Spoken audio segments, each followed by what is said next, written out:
What's up, Warrior Poet people? Here we are with Cheyanne Weldon, the Executive Director of the Austin chapter of Texas NORML. Now, some of you may know what that is, and some of you may be a fan and not even know it. Texas NORML is the National Organization for the Reform of Marijuana Laws. So, she's on our team. She's fighting the good fight. Welcome. Thanks for coming on. I appreciate that. Thank you for having me, Aubrey. Absolutely. So tell us, what's the current state of affairs here in this fine state we got here, Texas? We got these other enlightened states like Colorado and Washington. They're a little ahead of us. That's not like Texas to be behind the curve. So well, what's going on here? The problem is mainly that the way we change laws in Texas is different than the way we change laws in California. Every state has a different set of laws, and about half the states can go door to door and collect signatures, and that's who you really see leading any of these charges for freedom, because it really is the people that are able to take direct action. They can collect signatures, they get enough verified, and they get something on the ballot for the people to vote on. It's very direct. So there's like a certain threshold for signatures. Right, and and that's dependent on each state. But the other half, it's like 26 and 24, it's about half each. The other half is like Texas and has to go through the legislature, which means we have to... And we don't give a shit about signatures here in Texas. No. Doesn't matter. On the local Take your level, signatures and wipe your ass with your signatures. That's exactly right. That's what I try to tell people when they tell me they had so many signatures. I'm like, and what are you going to do with them? At the state level, there is no method by which to have them checked, no department that to enter them into to verify them. There's nothing. So on the local level, you can do that. But unfortunately, since '97, we can only change drug laws in Texas at the state level. That was through a direct law that was passed because of a local initiative to try to get medical and a little civil disobedience, which I think we can imagine what it was. It's a year after California got medical. I think the Texas legislators said, oh, hell no, we're not going to do this. Don't let the devil's cabbage in our state. Exactly. And the backlash was huge because now, unlike even Louisiana, who New Orleans has a $100 ticket, just the city, we can't do that on a local level because of this law that was passed in '97. So in New Orleans, you get a $100 cash ticket. And there's a lot of other cities that have done it in other states because the city is allowed to take action different than the state level. And that's how a lot of states have gotten there too. They city by city, and then the more rural areas aren't fighting it as much because they get to see it locally. So we're limited in those two ways. And also our legislature only meets every other year for about 6 months. It's 140 days. What the hell are they doing the rest of the time? They have regular jobs, which is something people need to know when they're, I've heard some people say, oh, well, they're just, these well-paid bureaucrats. And I'm like, not in Texas, they're not. Unless they have an independently wealthy spouse or they have an inheritance or something, they all have other jobs. They're doctors, lawyers, real estate agents. Well, don't get us feeling sorry for the government. No, I mean, right I'm just saying they get $7,000. It's all public. They get $7,000 for the legislative session. They really make their money on the per diem because the ones coming from out of town have to be here during the session. Right. So it's not that they make nothing, but the rest of the year they got to do something else. It's like being a teacher. Yeah. It makes sense. So what is the plan for Texas? And then I want to talk a little bit about the rest of the country. So what's the plan? What are you working on then? Okay. Well, there's a few coalitions forming, and the main one that I'm working with on the marijuana issue is we just got a new name. It's with a Marijuana Policy Project is leading the charge, and they've helped pass laws in many states already. So the fact that they're even interested in putting money here, and that a huge donor from California put up $100,000 for us to match here in Texas. Nice. So that kind of got the ball rolling, and Rob Campia, their director, now lives here half-time. So we formed a coalition, which is Marijuana Policy Project, Texas NORML, DFW NORML, Mothers Against Teen Violence. There's the ACLU. Several groups are in coalition together and contributing funds to hire, and we've hired a lobbyist. So for the first time that I know of in Texas, we have somebody working at the Capitol right now, schmoozing, seeing who's willing to do what, and letting us know so we can get the people in on it. And what kind of vote needs to happen? We need to get a majority of the Well, no, actually we have to get a bill passed. So the way laws are passed on the state level in Texas, we get to vote on who represents us. Right. And we have a senator that represents a large group of us, like 500,000, can be like in a rural area the size of Pennsylvania. But here we have several senators. On a more local level, representatives represent us. There's 150 of them, so they represent a less number, more 100, 200,000. But we're supposed to be in touch with them, and it really doesn't take that much to get their attention, to get them to know your name. Well, they got to be aware of this issue. I mean, everybody's talking about this, be aware of right? it. People say a lot. Why don't they do what we want? And like, it's not like they're going strolling through the park and going, oh look, it looks as if the people want marijuana. You know, you have to go to them. If you want something, you have to go to them. You don't wait for them to just decide. Yeah, you got to force their hand. We have to be proactive, and that's how it happened with alcohol prohibition repeal. The people were proactive. Yeah. Well, and also the negative ramifications were going out of control, which they are with marijuana as well. Too. And they have been. That hasn't changed anything.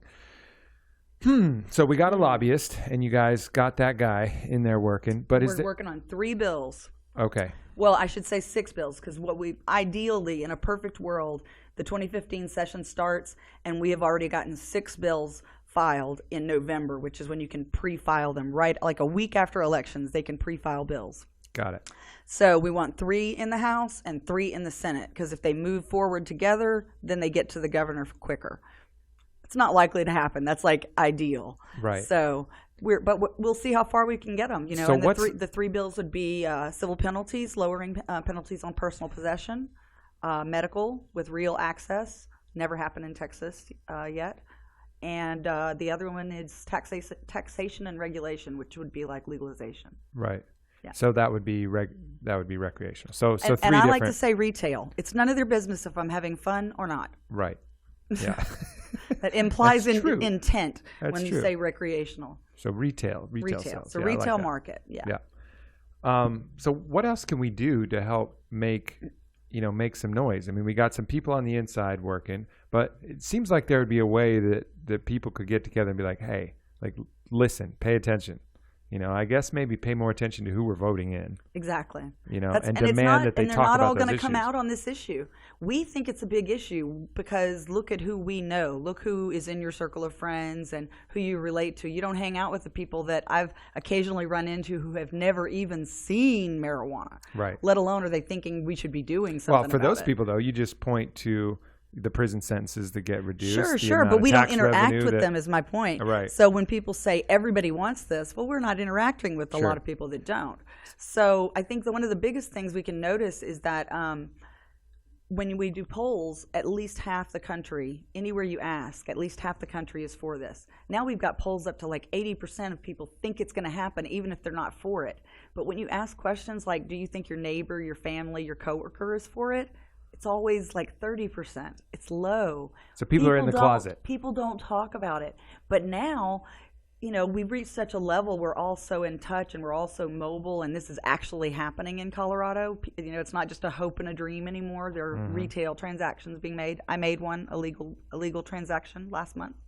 Nice. And so now, so finally, you got to smoke. Finally, you got to smoke marijuana. Cheyanne, exactly. For the first time. I know. And I'm trying to get off the heroin now. It's been a few weeks. The gateway effect is strong. It's very strong. I've noticed a lot of tracks between your toes. Yeah. And in your arms. It's been rough. It's scary. You know, I'm dwindling away over here. But so now it can be a topic that people can bring up, and they don't have to say, hey, I want to smoke marijuana, or I should be allowed to. It doesn't have to be anything about them, because it can be, wow, did you see that CNN special about that little girl with epilepsy? You know, it can be, wow, my coworker went to Colorado, I heard. You know, I mean, it's happening. So people can have a way to talk about it and, get out of the closet.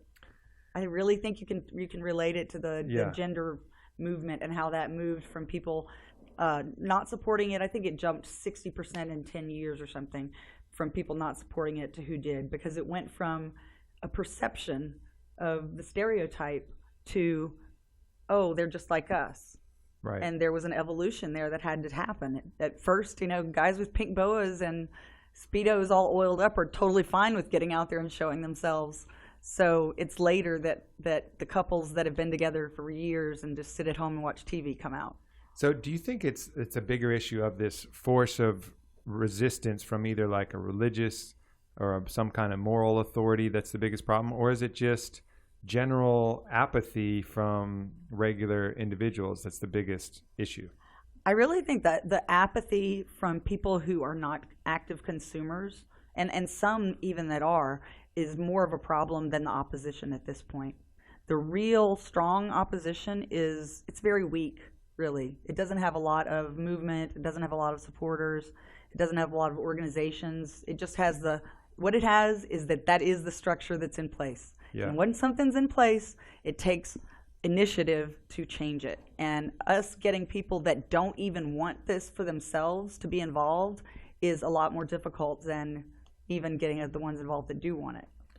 So really, if you're pro marijuana and you're listening here, talk to your friends about it. Yeah. You know, like, come out, just be Talk to your friends. I've talked to my grandmother, you know. Yeah. I mean, talk to people that you don't know already are going to agree with you. I talk to people randomly in the grocery store. I walk up to cops and this is the way I approach it. This is the best example is cops, I think, because that's whose people would be very nervous to approach. Personally, I've approached cops when I, at that moment, was committing a crime unbeknownst to them and had marijuana leaves all over my clothes, and I just, you know, they're not going to think I'm carrying anything whenever I've got it displayed all over me. Right. So I like to walk up to cops, but I like to ask them a very simple question, and it throws them off guard.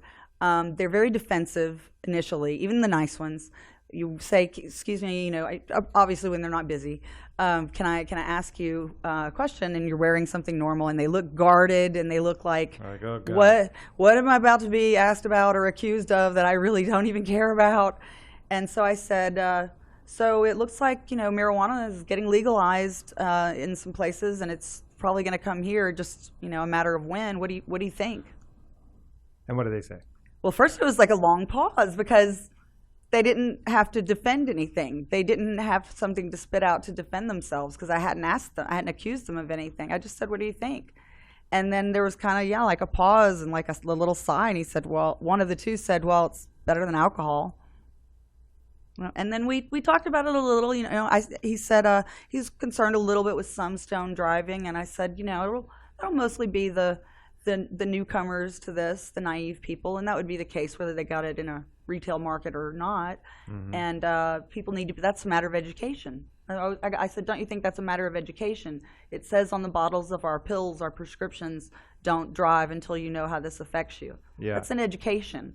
So I got him to agree with me, and then we kind of moved on to other stuff and chatted. Huh. Wasn't there, now I heard from somebody, and I have no footnote on this, so I don't know if it's true or if it's bullshit. But I heard from somebody that they did a driving study where there was one study where they just got people blasted out of their mind and had them drive. And obviously they couldn't drive very well. But then they did another study, which was more like real life, where they got people used to being high. Like they got them high a couple times and had them then do a driving test like after 4 or 5 times or whatever. And they actually drove better than they did when they were sober. Is that a real test that happened? There is a test on the CNN, I think, that did the most credible one that I've seen. And the way they did it was they took an occasional smoker, somebody that, you know, if somebody else had it, they'd probably take a hit, but they didn't have weed every day. They took them and tested them after each toke or something, or smoked some certain amount and then would try driving. And he was progressively getting worse, distracted, slow to react. And then they test drove a woman who is a medical marijuana patient, who is a regular user, an everyday user, and she drove better and as she kept getting higher. So, moral of the story, if you're going to drive stoned, make sure you're a real stoner. Well, what it is, I like to tell people, you know, perhaps as the science develops and we're allowed to do research on this plant like we would any other, perhaps we find out that people are actually cannabinoid deficient because we have endocannabinoids in our body and there are phytocannabinoids in the plant. And when we ingest the plant, those cannabinoids, ours in our body have receptors, and so these phytocannabinoids join with those receptors and they control everything, every system in your body. So that's why people get hungry. That's why people have short-term memory loss, which crosses over to mean it helps PTSD. You know, I mean, it affects those types of systems. It doesn't affect your brainstem though, or it doesn't cross the blood-brain barrier, I think it is. So that's why you can't overdose. It's not ever going to make you overdose. You could pass out. I have seen people pass out. Yeah. The same as heat stroke, though. Sure. They feel the same. It seems the same as like heat stroke. When you think it's a regular brownie and it's not a regular brownie, Yeah. then you better buckle your seatbelt. Yeah, you might be going to sleep for a while. If you're lucky. Yeah. If you're lucky, you pass out. Well, that's interesting. All right, so that's kind of the Texas plan. What do you see going on in the national level? I mean, do you see momentum for some kind of national, just like, all right, you guys win? Yeah, absolutely. I think it's a matter of a lot of agencies trying to save face a little bit. And I think that we're seeing that at different, the Republican Party is trying to slowly integrate younger people, but save face on being the ones to say that this is okay. But the government agencies are doing the same. I don't think the DEA, the enforcement agency, is going to be the people that are our champions. So there has to be some kind of argument and disagreement between the agencies and the government, and that's a little hard. We have to put more pressure on them. And I always tell people, this issue isn't even on the League of Women Voters guide, which is like where you go for the issues that everybody looks at when we're voting. And to me, that tells me that it's not a popular enough issue to force government. Because the federal change has only happened in an issue like this when more than 20 states had already gone completely opposite of federal law. Not like just medical, where some people are just not getting arrested, but during when they prohibited alcohol, when they repealed prohibition of alcohol, and when they prohibited cannabis, all had been done at a state level, more than 20 states, before the feds did anything. So it just takes some more momentum. And I think by 20, now. You're right, we have 2. So after November, we probably have 4. Alaska and Oregon, probably. So, and then we'll have a session, and then in 2016, we'll have probably 4 or 6 more. And then we'll have a session in 2017. And then by 2019, there should be at least a dozen states that have legalization. And I think then we're starting to look at federal change as well as Texas change.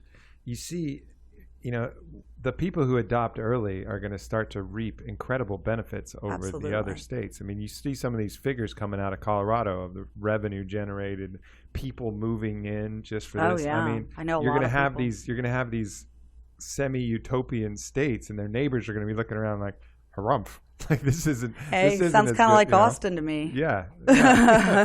Just for the sure. music scene. Uh-huh. So, I mean, it'll equalize someday. I don't know if it'll be in my lifetime. I like to say that I hope my granddaughters will someday be in a place where there could be a cannabis plant sitting outside of your building and no one would steal the flowers off of it because they would no more likely steal your tomatoes. They could just as easily get their own. They wouldn't want something that they don't know what it is. And you think it's going to take that long, granddaughters? I mean, for it to be that available and that no stigma, that's like having no stigma at all, like no history. It's any other plant. People no longer say medical marijuana, because I've had someone ask, what's medical marijuana? We've defined it as a term, as if you don't say medical aloe vera, do you, or medical valerian root? Yeah, for sure. It's just a plant. Well, we're on the path. That's the good news. We have options. We can move to these cool states, and the penalties are seeming diminishing, except for this really fucked up case here in Texas now, where somebody who had some weed brownies. So what is going on with that? Yeah, well, they still have not indicted him, so it could be that the whole search gets thrown out. We don't know. We're still following the case. So what happened exactly in that? Well, the way the laws are written, they can, you know how you can take something by the letter or by the words, or you can take it in the spirit that you know it was written, but sometimes that gets lost and twisted if it's not very clear. So one of the things that he's being charged with is that the brownies were made with a concentrate.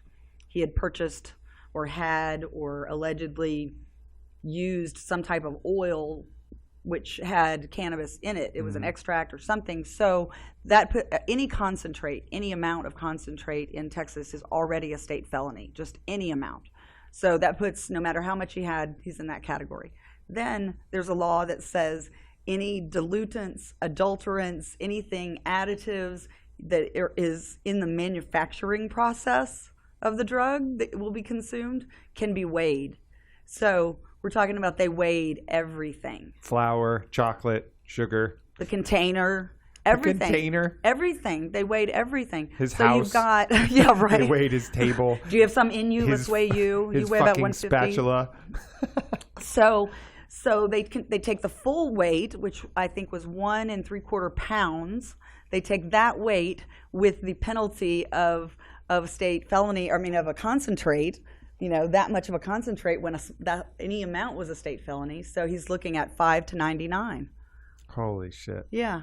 I mean, I don't think it'll happen. I think they've already offered him one deal and his lawyer turned it down. But, you know, they just had a status hearing recently, and they're having rallies every time and bringing attention to it. The judge is obviously very aware that this is a big case. Yeah. Yeah. So I think the last time they were like, okay, well, let's just go ahead and get to it. We all know why everybody's here. Yeah. Like, let's take him out of order, get rid of everybody. Yeah. But I mean, it's crazy. I think that they thought maybe they were going to use him as an example, but I think it's a real temperature taking, to say that it's more like we can use him as an example of how ridiculous these laws are. Sure, yeah. I mean, if they put him away for 40 years, he'll turn into a martyr. There'll be rallies. Yeah. That'll really galvanize the and Texas NORML and some of the other organizations have to be a little careful with that case, in that we're not advocating that 19-year-olds should make and sell make and sell concentrates or anything. But regardless of his age, no one should be facing that sort of penalty for a substance that cannot kill you. Mm-hmm. It just that just doesn't make sense. No one should. We don't want kids drinking alcohol, but we don't throw them out of school for it. We give them little tickets, penalties. Yeah. Well, this archaic draconian system, it's about time that when you're doing something of your own volition and you're not harming anybody, and they're partaking in something of their own volition with their own bodies, when the penalty is you're getting thrown in a cage. And there are drugs in jail. I don't know if you've heard. They have some. And rapes and, regular dehumanization across the board. I mean, when the penalty is that versus what was the crime again? Oh, you had something you weren't supposed to, which makes you a criminal, which makes you bad, so we have to put you away. It's this completely backward system that we're unwinding. But, it's only been in our lifetimes and our parents and their parents' lifetimes. It's a century in Texas we've been arresting federally since the 30s, but before that, cities, states were already arresting, and Texas was the first. Yeah. Well, these taboos, they get ingrained in culture, and they're hard to unwind. And I want to, we only have a few minutes left, but you brought up an interesting topic that I wanted to chat about, which involves another taboo, which is the dead body. Oh, you're going to go straight for that one. You skipped all my other ones. You're going for the hardcore. This one is really interesting because I've never actually... You never thought about it? I've never thought about it before. For years, I have driven by cemeteries for years and thought, when are we going to stop wasting that land? I have. I've just never said it out loud to anybody else until like this year, probably, because I like to stir things up now. Yeah.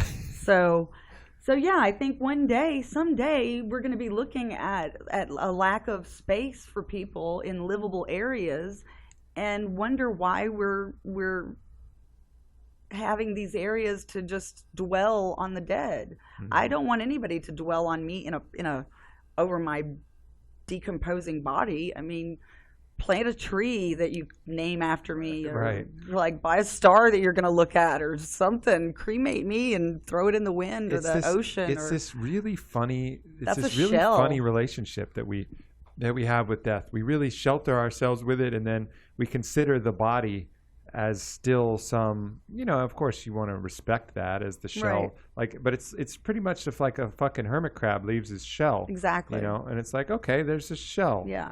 Yeah. It's nice, but it's nothing there. It's not the fucking hermit crab anymore. Right. The hermit crab's gone. He's gone. So whatever you do with the shell, okay, maybe you don't want to smash it on the rocks. Yeah, I mean, have a little nice thing, whatever you want to do, but don't take up land space. Don't take up real estate from my dead body. Pay all that money for some memorial. I mean, hopefully people will remember me. It's like I went to Venezuela. I spent 9 days in Venezuela. I had an amazing time.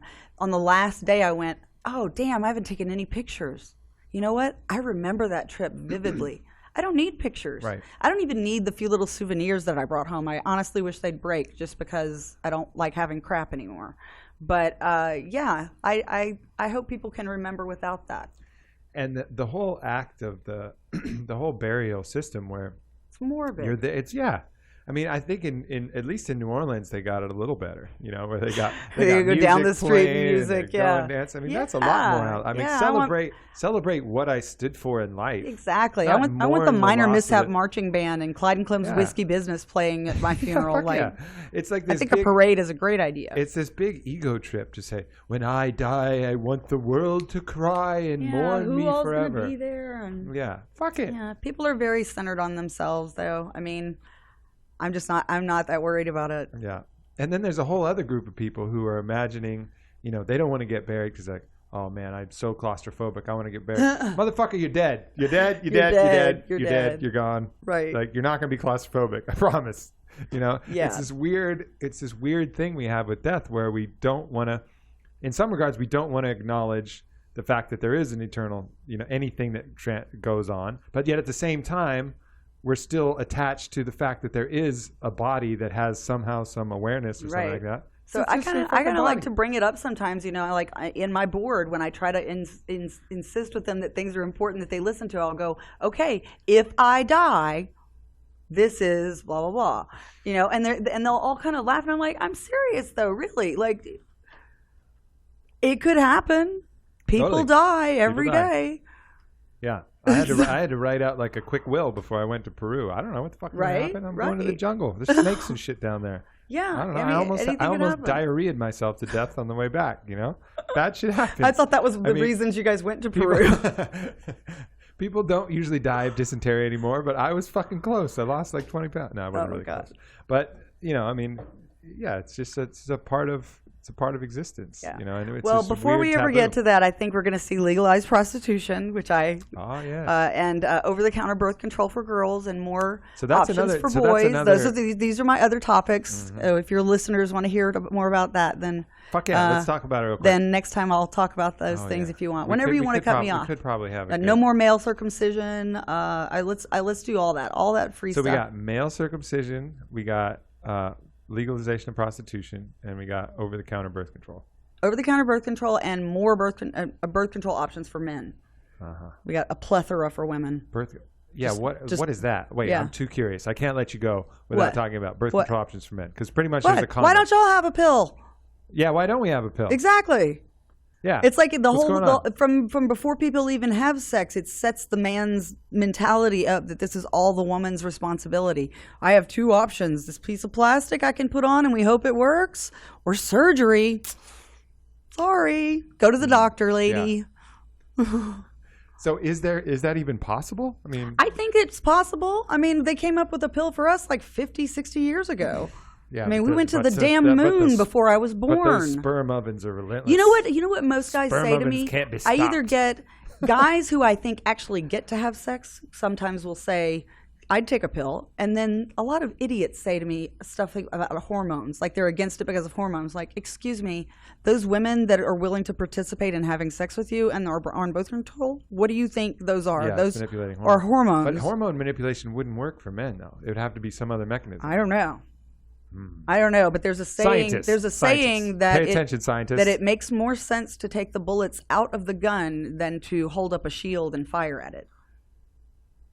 True. I'm with that. Scientists, figure this shit out. Yes, All right? we went to the moon I mean- before I was born. Come on. I mean, the fact that the condom is such a crude implement for our uncrude times. You know what I mean? Right. It is like, can we not think of something better than that? Yeah, there's no way. Like, I've had somebody try to make that process intimate. It's like, can you just take care of that? I don't want to. Like, it's not going to be cool no matter what. So Yeah, it's not going to be awesome. no, I'm It's not going gonna to be enjoy awesome. it. So just go take care of that. Yeah. Oh, man. So those are some other things I like to stir the pot about. Well, let's fucking good let's ideas. schedule another one. And let's do when it. I people like are that. bored at dinner parties, I just like to change the I'm subject. I'm ready to go deep. I'm ready Yeah. to go deep on those topics. Yeah. I look forward to that. Yeah. Well, thank you for stopping by. I Thanks for appreciate it. having me. Enlightening It's us been on fun. a very important topic to us. And so what can people do to contribute, get in touch, Well, with part Texas of the NORML, movement. we have a website, texasnormal.org. We have a YouTube. TXN Normal. Remember, normal is always spelled without an A. So we The have non-normal way. Facebook, Twitter, and we have a lot of events going on. We're getting ready for the legislative session right now. So, and we have a lot of outreach groups. Whatever people are into, we want to show that we're not a stoner group. We have an athletic group, we have a senior group, a veterans group, a patients group. So we just try to have basically anybody that joins our group who wants to be an advocate and is interested in certain things, we want to tell them, encourage them to bring more of those people either into our movement or at least educate them about it. I don't necessarily need everybody to be members. We just need to be willing to not just say yes on a poll, but look into who seems more like a freedom-loving person to put in office. Yeah. Just be involved. Go use vote411.org whenever it's time to vote before November. I like it. And if you're not in Texas, there's other organizations. Are there other normals? There absolutely are. There's over 150 chapters nationwide. We've got some international ones now. So NORML.org, and you can find all the chapters there. If there's not one near you, there's a link under chapters, how to start your own. Yeah. So just, whatever it is you're into, just get involved with the legislature in Texas, because last year there were over a dozen bills filed just on texting while driving. I mean, if you want your issue to be important, then you have to get involved and find out what's happening with it. Right. Yeah. And I'm for all freedoms, so. Fuck yeah, me too. Speaking of international, the coolest countries are right now Portugal and Uruguay. Is that right? Yeah, well, Portugal has done away with they've decrimmed all drugs. So they see a huge reduction in health issues, in AIDS-related illnesses, stuff like that. Powerful Portugal. Oh, yeah. Yeah. And Uruguay is done. Uruguay is looking at selling through the country. The country is going to be governing the sales, kind of like what Washington's doing through the state alcohol board. But I think they're going to allow some people to be growers. So it'll be interesting to see. I mean, it's a little douchey to control all of the weed sales, but at least it's free. At least it's well, I think that there are going to be people higher that aren't government people growing, but I think they're controlling the sales. Right. But actually, that's what Virginia it's does with actually alcohol. not. It is very cool actually, because I remembered the Uruguay president. He is such a charitable person. He is trying to undercut the black market. So we're adding so many taxes, and even some people are complaining as if it's cheaper to go to jail or something. But so it's close to street market value, or sometimes more with taxes in Colorado, Washington. Whereas in Uruguay, they're talking like $1 a gram. Ooh, powerful. Because they want to undercut, which I'm sure it's cheaper there anyway, but they want to undercut the black market specifically. So he's on the right track. I like it. Yeah. I like it. Cheyanne, awesome to have you. We'll have you back. We'll prepare to go deep on these topics. All right. Thank you. Thank you, everybody. Peace.